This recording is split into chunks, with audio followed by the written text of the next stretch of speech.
nós leremos do verso 20 ao verso de número 29. No domingo passado nós consideramos o verso 18 e 19, quando esse apóstolo, que é conhecido como apóstolo do amor, o apóstolo amado de Cristo, ele então escreve essa carta e, usando uma linguagem paternal, uma linguagem profundamente íntima, da mesma maneira que ele usa uma linguagem amorosa, ele usa também uma linguagem de advertência.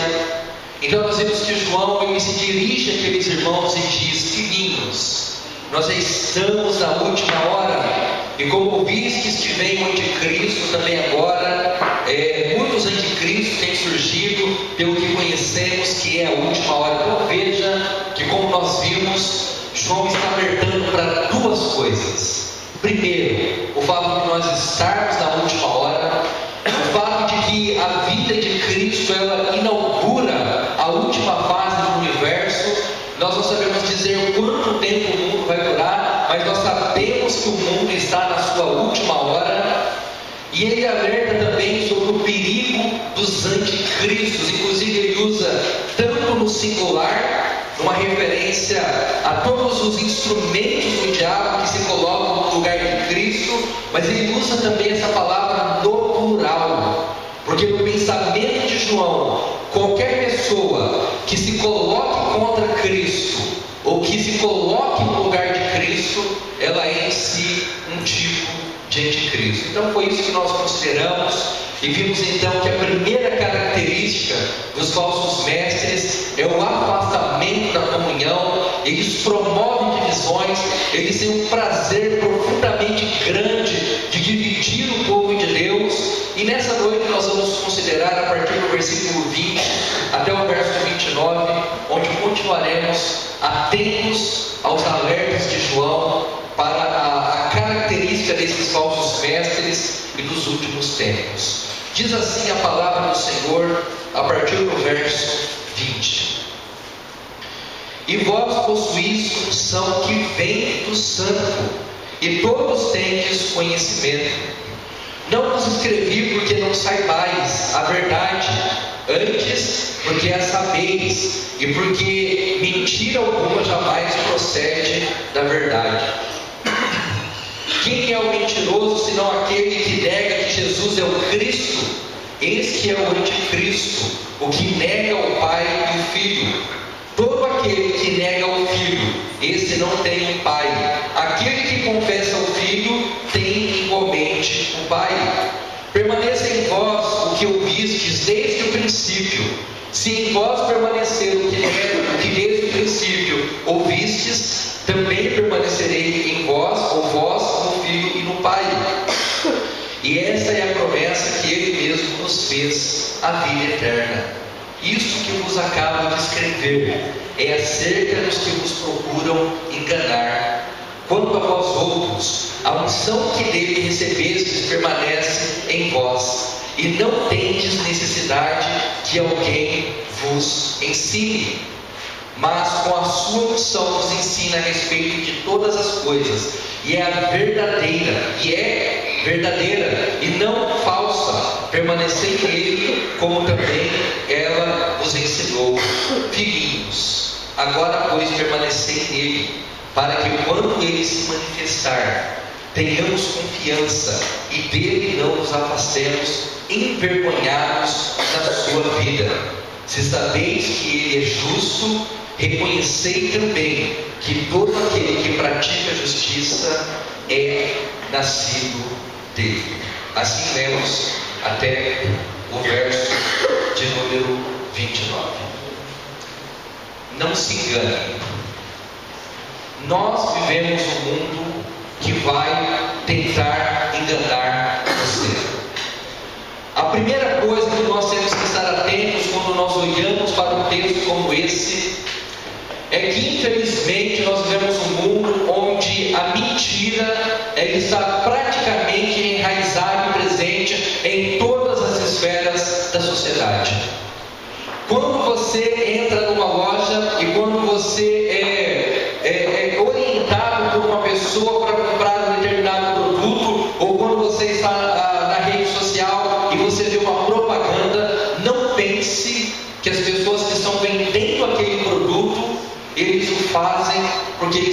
preocupam com você.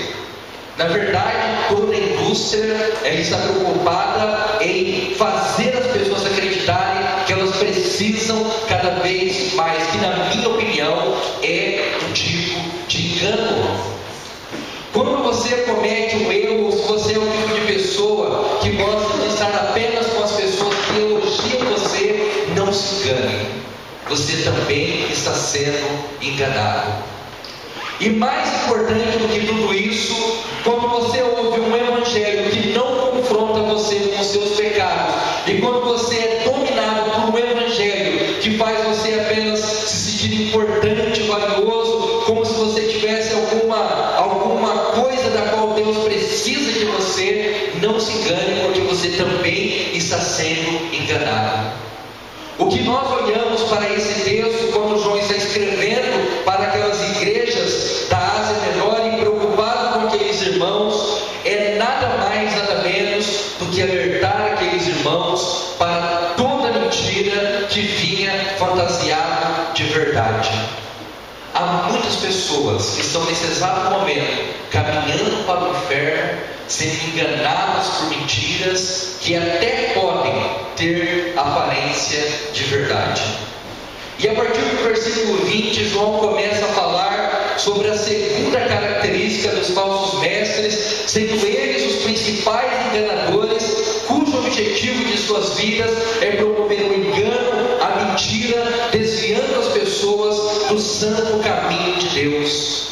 E se vocês observarem no versículo de número 20, ele diz: e vós possuís a unção que vem do santo, e todos tendes conhecimento. Verso 21, não vos escrevi porque não saibais a verdade, antes porque a sabeis, e porque mentira alguma jamais procede da verdade. A primeira coisa que João faz é deixar as coisas muito claras. A mentira, por mais bonita que ela pareça, ela continua sendo uma mentira. E a verdade, por mais ofensiva e por mais confrontadora que ela seja, ela continua sendo a verdade. E o que João está dizendo é que a mentira e a verdade, elas não podem coexistir ou sobreviver juntas, porque a mentira jamais procede da verdade.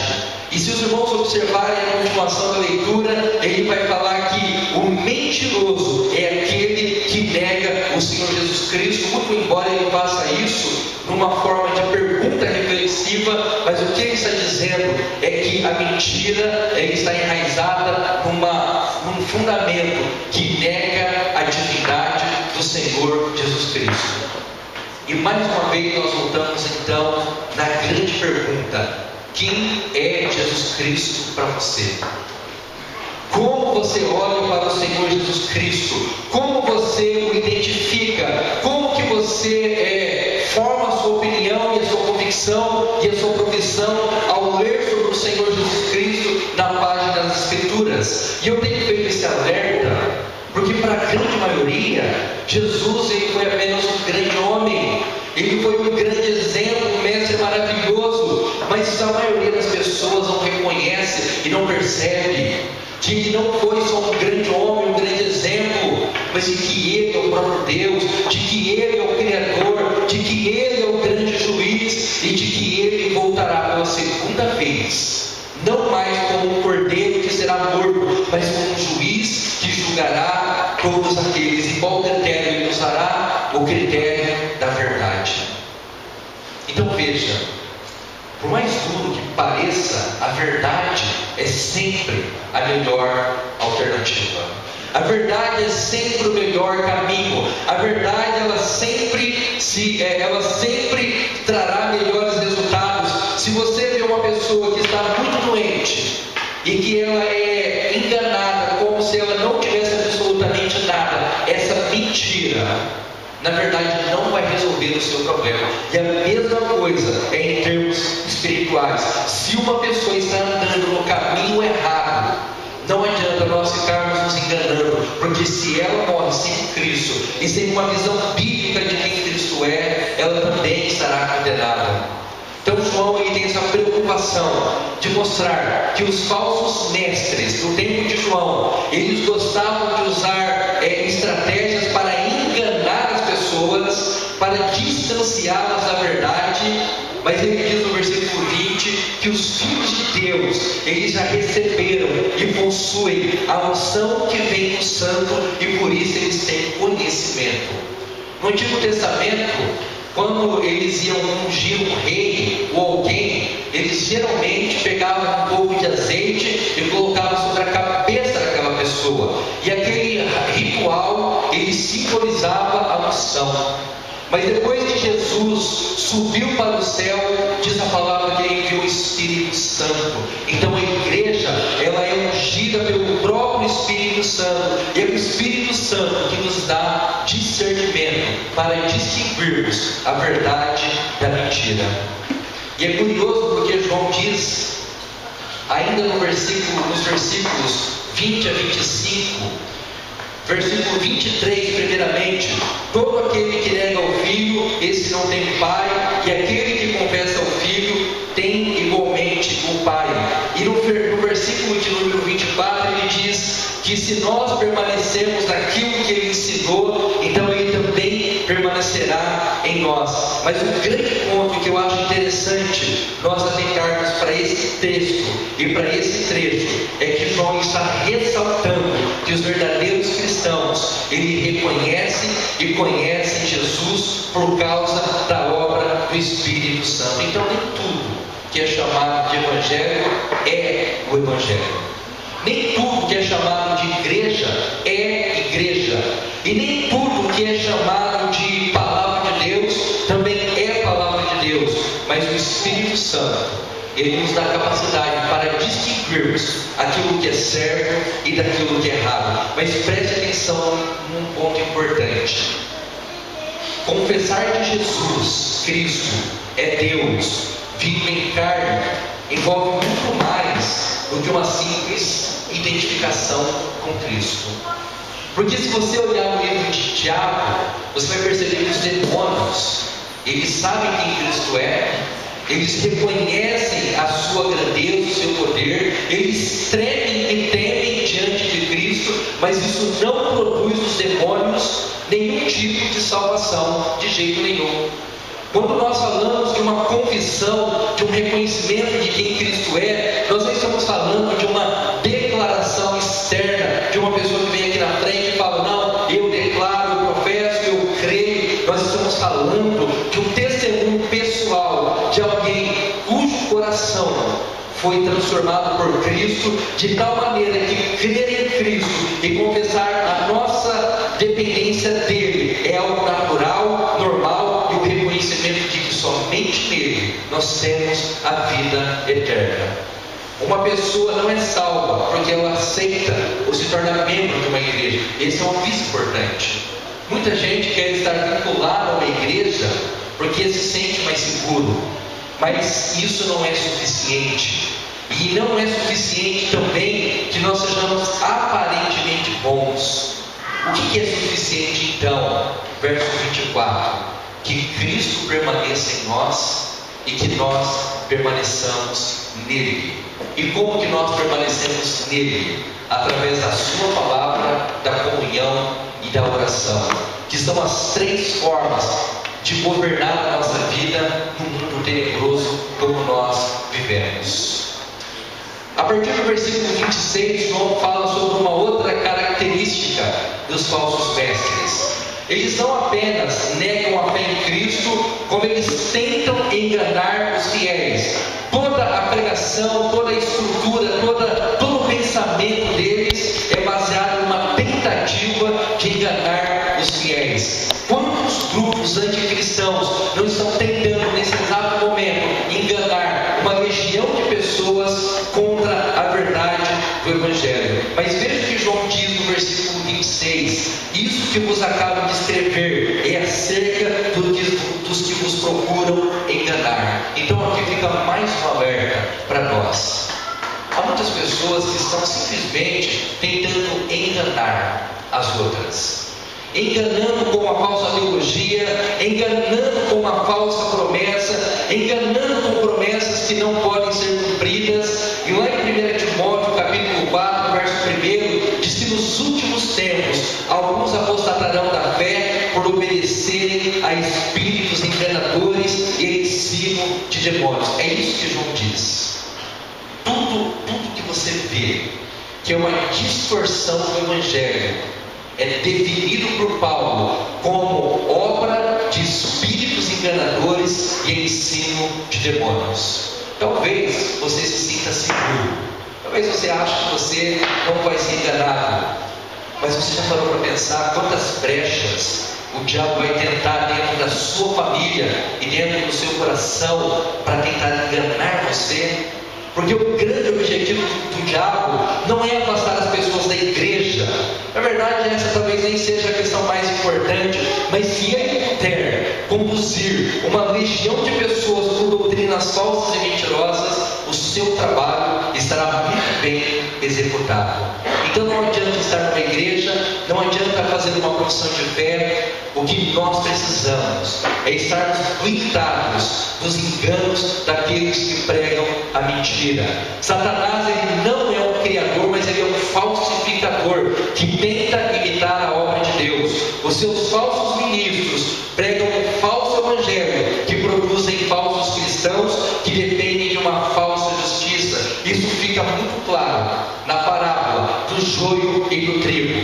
Eles parecem que são iguais, mas o tempo mostrará que eles são diferentes, porque o diabo não passa de um impostor e tudo que ele faz é uma tentativa de fazer com que os seus impostores criem mais impostores numa corrente cada vez maior. E como que nós nos protegemos disso?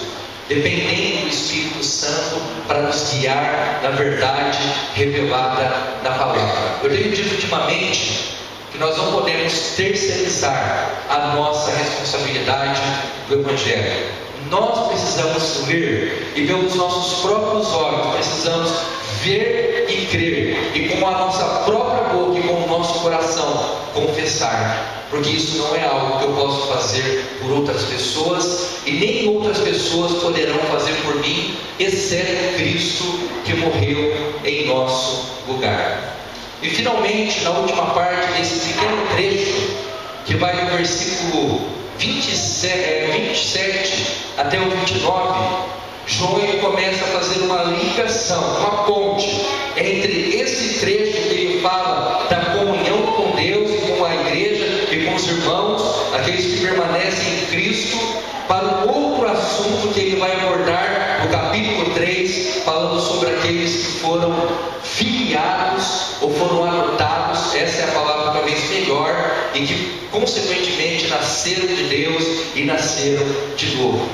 E para se referir a essas pessoas, ele vai usar a palavra permanecer, mostrando que o verdadeiro cristão, ele permanece em Cristo e na sua palavra. Ele usa a palavra confiança, mostrando que o verdadeiro cristão, ele não apenas está em comunhão com Deus, como ele confia na obra perfeita de Deus. E ele também vai dar um alerta no versículo 28, que diz assim: filhinhos, agora pois permanecei nele, para que quando ele se manifestar, tenhamos confiança e dele não nos afastemos envergonhados na sua vida. Olha que interessante, a última expressão do versículo 28, nos afastemos envergonhados na sua vida.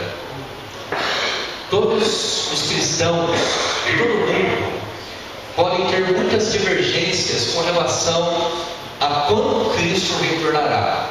Alguns acham que pode ser rápido, outros acham que pode demorar mais, alguns acham que vai ser visível, outros, enfim, cada um tem uma opinião, mas todos concordam com uma coisa: que ele vai voltar. E aqui no versículo 28 ele diz que nós devemos permanecer nele, para que quando ele se manifestar, nós tenhamos confiança e dele não nos afastemos envergonhados. O que João está querendo dizer com isso? Porque nós nos afastamos dele envergonhados. Imagina uma criança que acaba de tomar um banho, mas por algum descuido do seu pai, da sua mãe, essa criança sai no quintal e suja toda a roupa, se deita no barro e faz uma bagunça danada. quando essa criança retornar, ela não deixa de ser filho. O seu pai, a sua mãe vai recebê-lo e vai lavar, e vai cuidar dele e tudo mais. Mas essa criança, dependendo da idade, ele vai sentir uma vergonha, ele vai sentir um receio, vai saber que ele fez algo errado. Certamente no último dia a mesma coisa vai acontecer. Um verdadeiro cristão não perde a salvação. Ele não vai para o inferno depois de ter sido salvo por Cristo.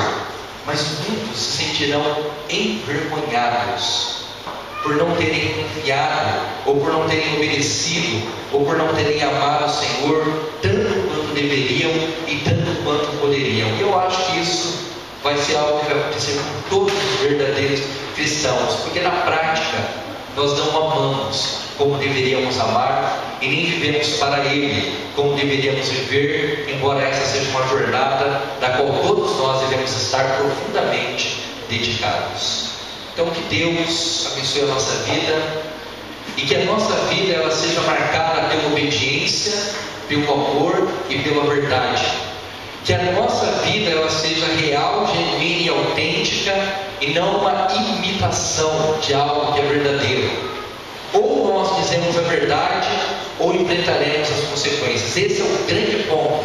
Então não importa para onde o cristão olha, sempre nós encontraremos motivos para obedecermos a Deus. Alguém disse que se nós olhamos para trás, nós olhamos para o Calvário de Cristo, onde Ele morreu por nós. Se nós olharmos para dentro de nós mesmos, nós veremos o Espírito Santo que vive em nós, nos ensinando e nos guiando na verdade. Se nós olhamos para os nossos lados ao redor, nós veremos os nossos irmãos amados em Cristo, que também vivem nesse mundo contaminado e que estão caminhando junto com nós para a glória eterna. E se nós olharmos para frente, nós olharemos a volta de Cristo, e a volta de Cristo deve ser para nós uma grande inspiração para vivermos de maneira santa, justa e piedosa, e que Deus nos guie na sua verdade e na sua palavra. Amém? Nós vamos nesse momento ouvir uma apresentação.